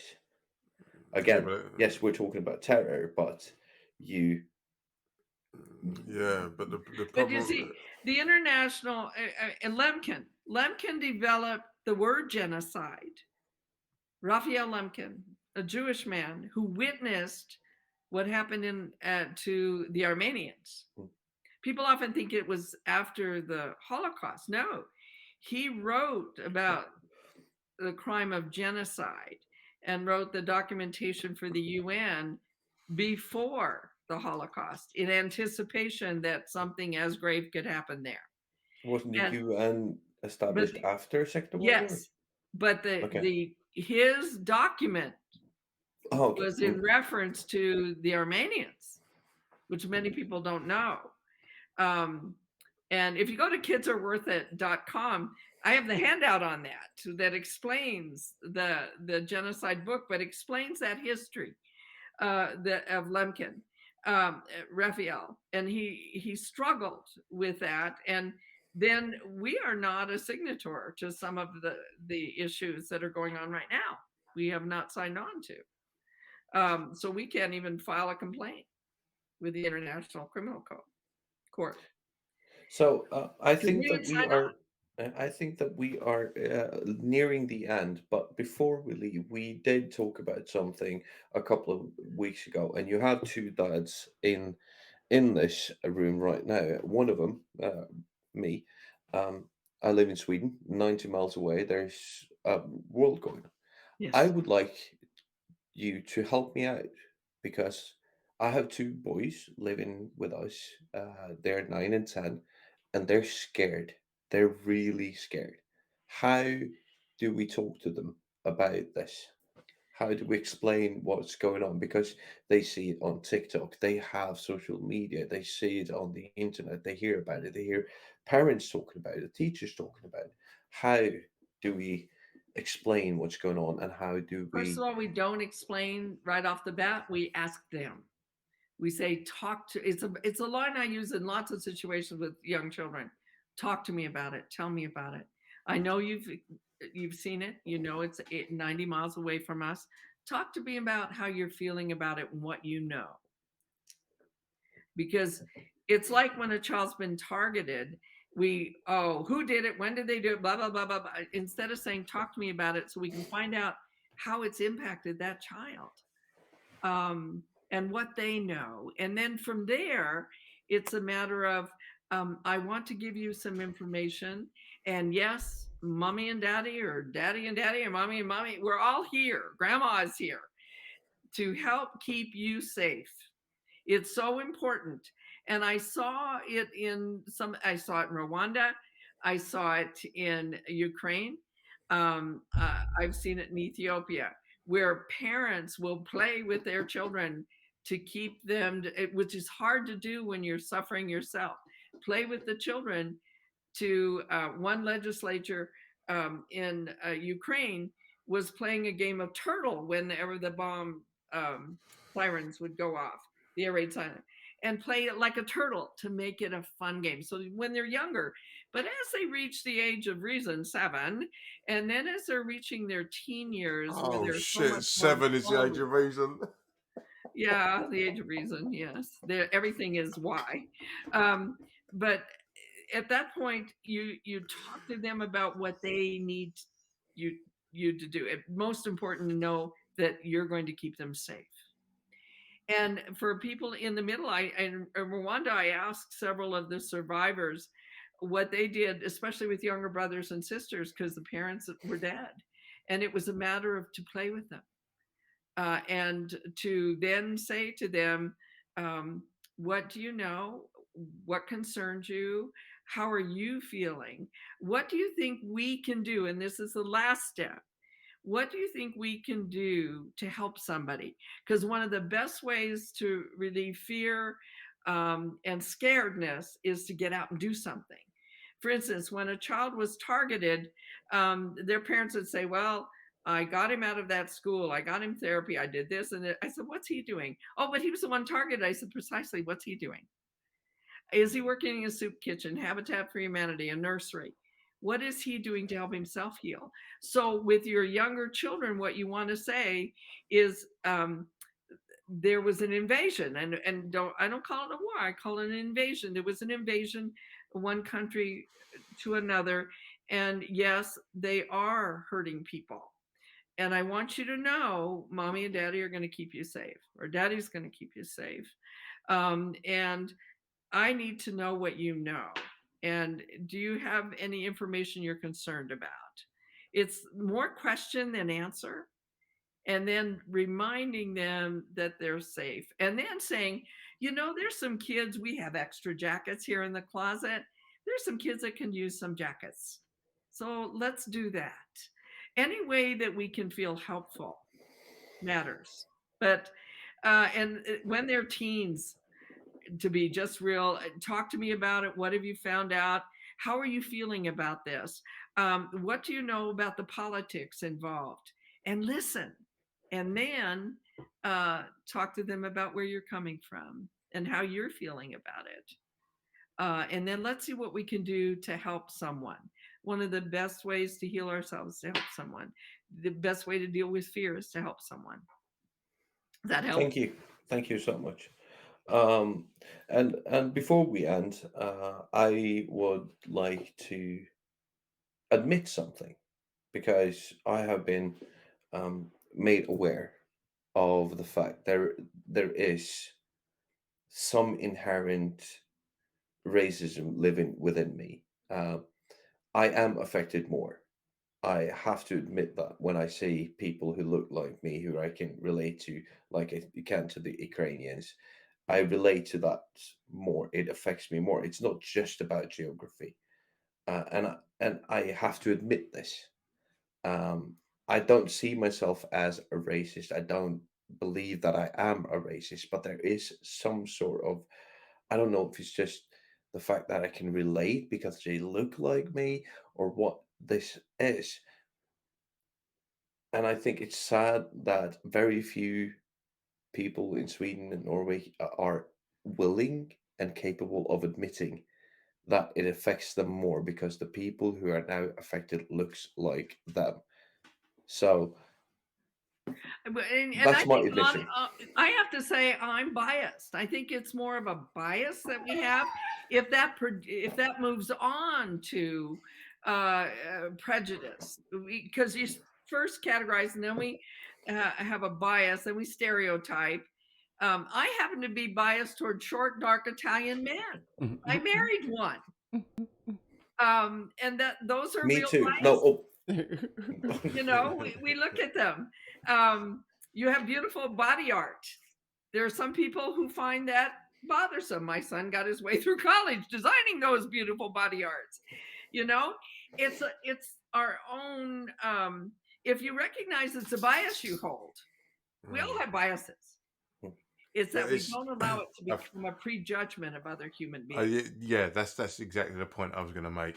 Prejudice. It's all right having that um, acknowledgement of it, but as long as it doesn't become something where you prioritize a certain group over a certain group, in the sense of we highlighted last week how all of this outpouring of British people were saying, "Oh, we want Ukrainian refugees. We want them to come here. We want to look after them."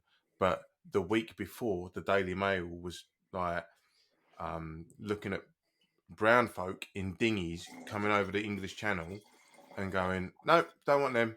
Don't want them." But they're fleeing the exact same circumstance. Mhm. But to look at it in a logical and methodical point of view, you go, why don't you want these people, but you want these people? Hmm. all right. So that's cat number 5 walking past the computer. What is going on there? It's a cat parade. Yes, we have 7 cats now. Wow. No, Well, I'm trying but to yeah, comfort a Klekai here. but He wants a lot of attention. Jartan, thank you for your honesty, mate. Yeah. Really no, but appreciate it. I think it's also important because you know my stance on refugees and Of how course. it was, and the fact that Norway, Sweden, all of Scandinavia is so sparsely populated, we could basically fit everybody here. It wouldn't be a problem, um, and that's always been my stance. But on an emotional level, this hit me harder, and I don't feel like it's wrong on me to recognize that. And Mm.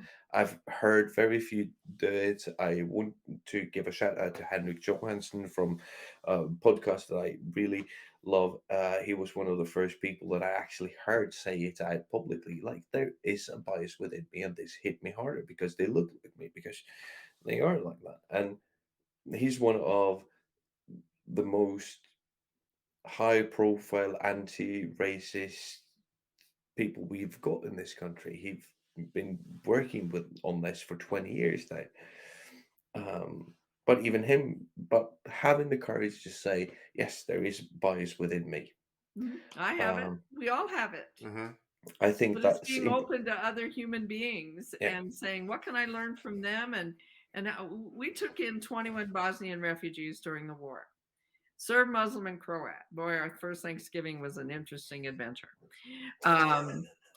And now they're family, after all these years, they're family. But we had neighbors who did not want them in our neighborhood and pulled the covenant rule of you can't have people. And when we had 3 different families at 3 different times. They came together and then became very good friends. And so I put a big sign, refugees welcome in our home, and put Christmas lights around it and said, well, Jesus was a refugee too. But they honestly wanted us not to have these people in our home because they weren't related.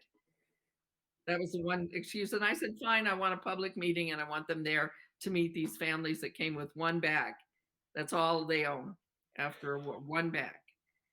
And so they canceled their. Has there ever been a point, just going around the room, has there ever been a point or a moment where you recognise your own bias? That's like a moment where you go, oh, I didn't realise I was like that.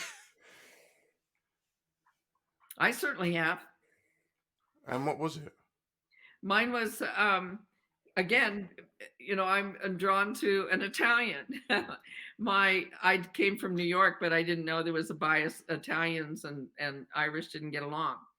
But I married an Italian and was confronted with the disparity. And I'm Black Irish, which is not the freckled, blue-eyed Irish. And my grandfather pointed that out. Irish need not apply when he came over. Yeah. They need not apply. But when I went to Rwanda and looked at the gravesites, I did have my biases against faith traditions came through. Wow. And I had to honor that and say, whoa, wait a minute. It wasn't a racial thing.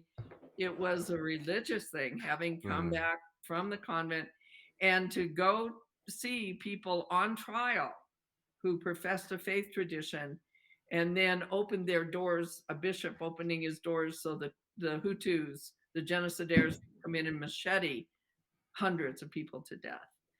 So I had to pull back and say, oh my goodness, I have a real bias here that I need to get a handle on. Yeah. Mikey, what was yours? My which one? The point where you realised that you had a bias towards a skin tone or religion or After 9/11.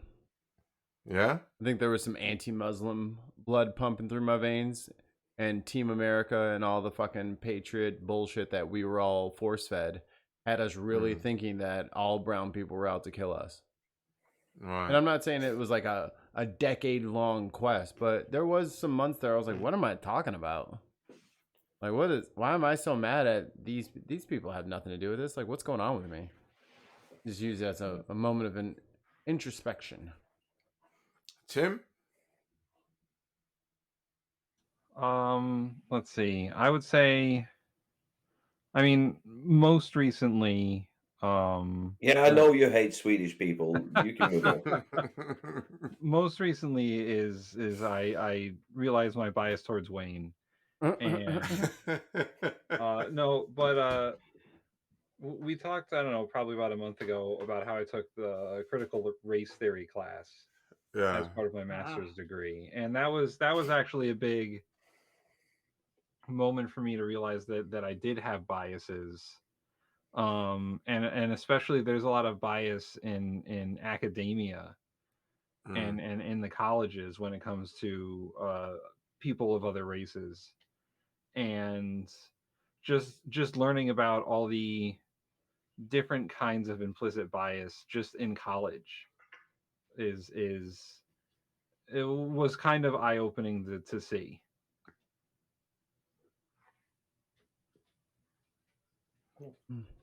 Well, if you remember, we all have a bias. It's part of growing up and categorizing for our own survival.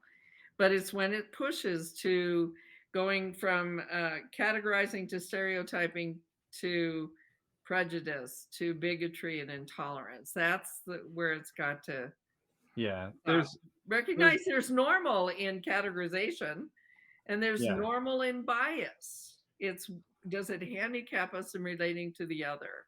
there's a lot of I guess you would call it bigotry and or just I mean straight up racism when it comes to, like, one of my favorite professors is African American, and the things that I've heard that he had to go through to become a professor, and the lack of academics that are African American even to this day, and that academic papers are not accepted widely from African American professors or even graduate students. It was eye opening to hear all that.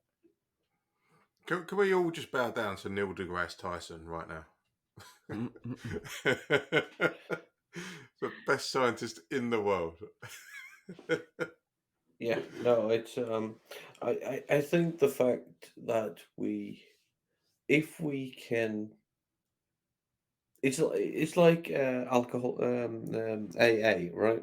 The first step to recovery is to recognizing the fact that there is a problem. So if you recognize the fact that there are biases, then you can stop yourself from acting on those biases. But you have to say they're there. This is a thing, and I've said this over and over again on this podcast. I've said it to you, Barbara, tonight, that I am I grew up in and I lived most of my life in one of the most mono-ethnical communities on this planet. You know, there was one Colombian guy in my entire elementary school, right? I think I was 18 until I saw an actual African person. Wow. You know, and this was back in the 80s. So The it's been so 1880s. Keep going, Mikey. Mikey, hammer him. Keep going. Keep going. We haven't made fun of each other at all today. It feels so Wayne, weird. no, Mikey, you told me you were going to give me a year while he's 40 and I'm not. I still have 3 months to go. Please. You're right. You're right. I Yeah, apologize. Yeah. Let's tease one another, just don't taunt. Yes, exactly. Yeah, Wayne. No, yeah, Yeah, Wayne. Wayne. No, but so growing up in such a mono-ethnical community, especially when I went to the United States, was an absolute cultural shock for me because I lived in Florida for a couple of years, and it was the amount of Spanish-speaking people in Florida was just mind-boggling, and I was like, why the fuck did anybody tell me that I should learn German in school? I should have learned. Why didn't everybody tell me that half the world fucking speaks Spanish? Yeah. It was insane, and I had to, and I realized that yes, I've been an outspoken anti-racist for almost all my life, but it's very easy to be anti-racist when there's no one to be racist against. When that black guy or that Hispanic fella or whoever looks a bit different than us or is just somebody out there peripheral. It's not close to us. It's not.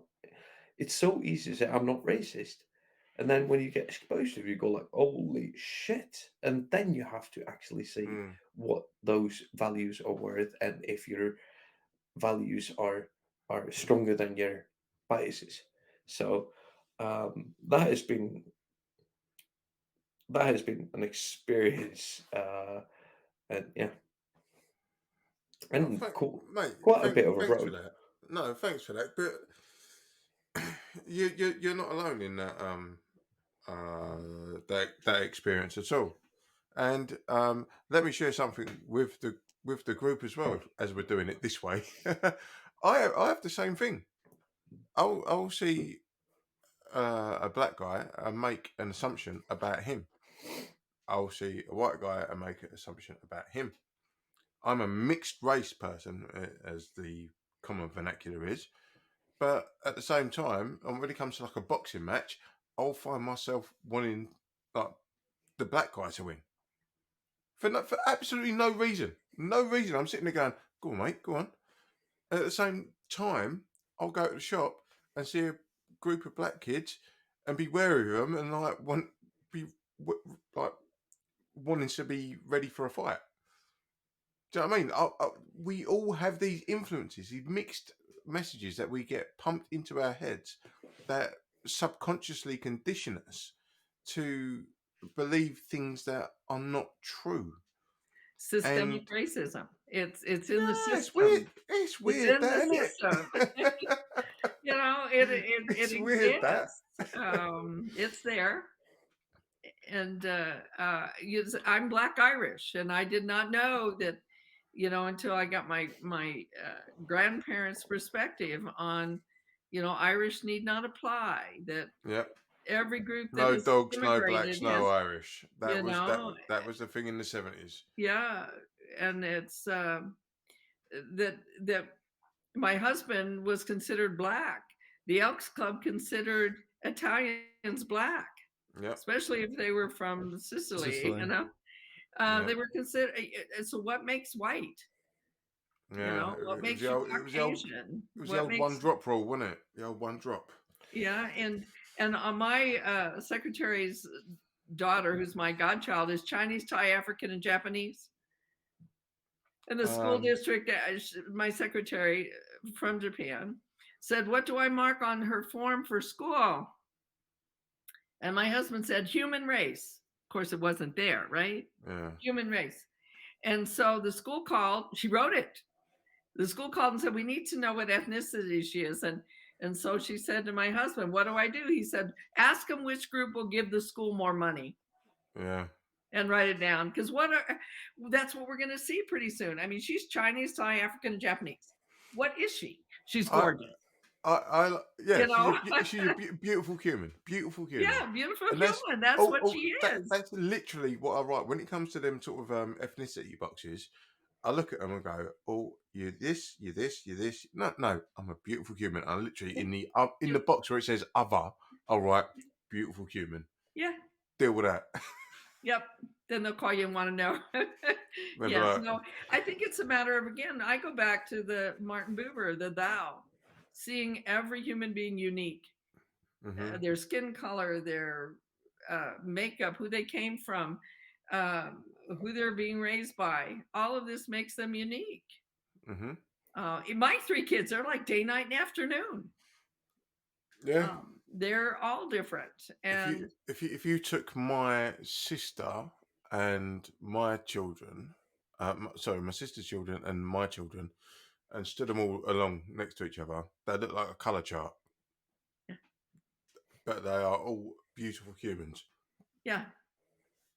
Yeah. Mm, So I think because we do have to end because it's a quarter after midnight here. It's Yeah. about Oh quarter my. after yeah, one it's for late, when yeah late as fuck. it's very late. I am gonna have. I always buy books of our guests. I own books of all our guests, and I've already checked. I can buy your books very cheap online, but I have to pay a fortune because in postage. So I think I'm gonna have Wayne or Mikey order some books for me and send them out to me later on Well, we'll because send, if you go to me directly, we'll send them out. Yeah, I would Well, love that. And if you could write a little the bin, Absolutely. yeah, But you we have to would text me. I'll give you my phone number in well, the chat. absolutely. And Mikey's got Or your you contact. could email me. You have my email? Mikey, I'll get it sorted. Yep. yeah, yeah, Okay.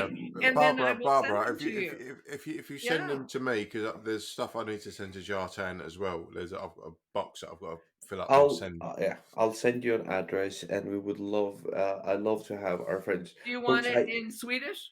no, but Oh, please, okay. original language is always Okay, because best. it's in Swedish Yeah, as well. I I had know, my but wonderful time in Sweden when it was number one. I could not find it to buy. Well, it's old that we since I've been there. Yeah, yeah, The it newer was. editions are out anyway, so I'll get Yeah, those I to think you. it was 2006 something, the latest edition that I could find in Swedish, but it was not for Could sale. be. In Could my be. Yeah, in my head, 2006 was like 4 years ago.